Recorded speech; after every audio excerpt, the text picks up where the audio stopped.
দুর্বার রাজশাহী পড়ছুন বরিশাল। কিভাবে যেন পড়ছুন বরিশাল দুর্বার রাজশাহীর সাথে ম্যাচটা জিতেছে আপনারা সবাই জানেন। পরের ম্যাচটা বিপিএল এর ঢাকা ক্যাপিটালস রংপুর রাইডার্স। যখন রংপুরের সাথে ঢাকা ক্যাপিটাল 40 রানে হেরে গেছে, তখন এটা নিয়ে পুরো বাংলাদেশে যারা নেটিজেন আছেন তারা কেউ আলোচনা করেন, কেউ সমালোচনা করেন। হ্যাঁ, করবেন তো, কেন করবেন না? মেগাস্টার শাকিব খানের দল বলে কথা। অনেকে মনে করেন যে হয়তো এটা দেশি লিগ। দেশি লিগ বলতে বুঝাইছে যে ফরেনার তেমন নেই।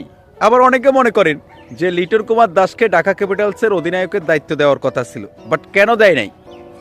যদি লিটন কুমার দাসকে ঢাকা ক্যাপিটালসের অধিনায়কের দায়িত্ব দিত, হয়তো ম্যাচটা কোনোভাবে জিতাইতে পারত। আবার অনেকে মনে করেন যে দেখেন, তামিম ইকবাল বরিশালের অধিনায়কের দায়িত্ব পালন করছেন, তিনি 5 বলে 7 রান। কুক। আবার অনেকে মনে করেন যে নাজমুল হাসান শান্ত 1 বলে কুক। এই যে